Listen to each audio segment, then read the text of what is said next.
안녕하세요. 한의사 이경입니다. 방사선 치료, 항암 약물 치료 등 암 환자들의 표준 치료 중에서 가장 우선적으로 고려되는 것이 뭘까요? 바로 수술이죠. 암종을 깨끗하게 절제해 버릴 수 있다는 것 자체가 가장 확실하고 안전한 단계 치료법이라고 할 수 있으니까요. CS 같은 2차 암병원에서는 수술 후 암자를 위해 오시는 분들이 많으신데요. 오늘은 차은수 원장님 모시고 암, 그 중에서도 특히 위암의 수술 후 관리법에 대해서 알려드리려고 합니다.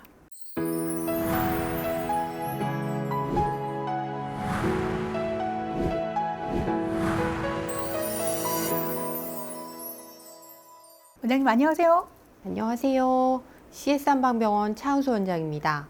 오늘 특별히 위암 수술 후에 집중하는 이유는 소화기 암 중에 가장 발생 빈도가 높기도 하고 특히 한국인에게 많이 발생하는 암 중 하나이기 때문입니다.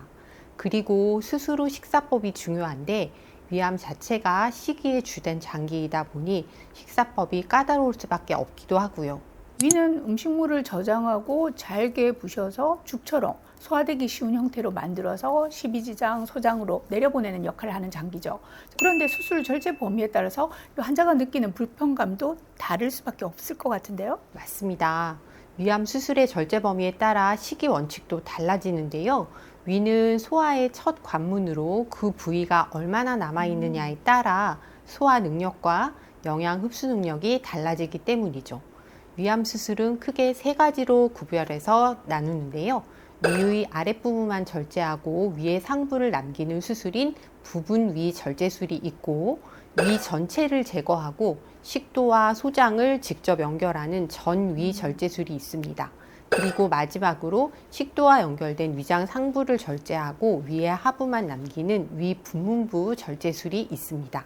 부분 위 절제술을 하면 위의 일부가 남아있어서 음식의 저장 기능과 소화효소 분비가 어느 정도 유지됩니다. 당연히 수술 후 회복도 비교적 빠를 것이고 덤핑 증후군과 같은 수술 후 부작용도 상대적으로 낮겠다고 생각되는데요. 하지만 남은 위용량이 줄어있기 때문에 미음, 죽, 진밥 순서로 부드럽고 소화가 잘 되는 음식부터 시작해서 하루 5 내지 6번 소량씩 자주 먹어야 위의 과도한 확장이나 통증, 구토를 예방할 수 있어요. 음식과 수분을 함께 섭취하면 너무 빨리 소장으로 내려가기 때문에 식사와 수분 섭취는 30분 정도 시간차를 두는 것이 좋고요. 특히 단맛이 강한 음식은 급격한 혈당 상승으로 인한 덤핑 증후군을 일으키기 쉬우니까 반드시 피하는 것이 중요합니다. 네, 여기서 잠깐 덤핑 증후군이라는 용어가 계속 나오고 있는데 설명이 좀 필요할 것 같습니다. 네, 덤핑 증후군은 위 절제술 후에 생기는 대표적인 증상인데요. 음식이 한꺼번에 너무 빨리 소장으로 흘러내려가면서 몸이 깜짝 놀라는 반응을 말합니다.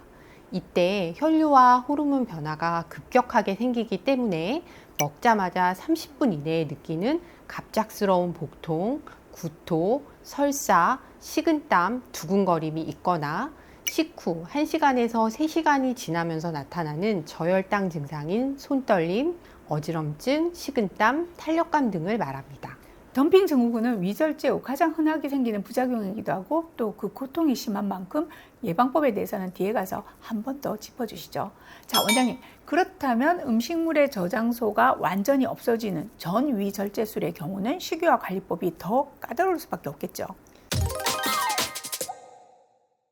전위 절제술 같은 경우 특히 비타민 B12, 철분, 칼슘의 흡수가 거의 되지 않아 평생토록 보충이 필요하고 덤핑 증후군 발생 가능성도 매우 높을 수밖에 없습니다. 말씀 주신 대로 당연히 회복도 더딜 것이고 식이 조절이 더 어려워서 더욱더 관리법이 중요한데요. 음식 섭취 시 한 번에 아주 작은 양으로 하루 6회 이상 나눠 드셔야 하고 처음에는 간 음식, 잘게 다진 음식, 일반식의 형태로 단계를 잘 거쳐야 합니다.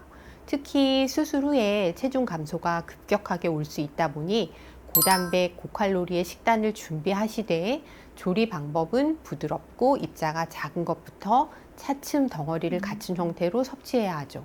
식후에는 음식물이 너무 빨리 소장으로 내려가지 않게 20분 내지 30분간 상체를 약간 올려 누워있는 자세를 취하는 것이 좋습니다. 위장에서 제대로 영양소들이 흡수되지 못하니까 그 결핍을 막기 위해서 비타민과 무기질의 보충이 꼭 필요할 것 같습니다. 특히 비타민 B12 같은 영양소는 위산과 다른 소화 효소가 전혀 분비되지 않으므로 평생 보충해 줘야 하는 것으로 알고 있고요. 자, 마지막으로 위장의 하부만 남긴 위 분문부 절제술 같은 경우 식도와 위를 연결하는 관략근이 제거되다 보니까 역류성 식도염의 문제가 생길 것 같은데요. 네, 그렇습니다. 그리고 남아있는 위가 작다 보니 실제로 위장 역할을 제대로 못하죠.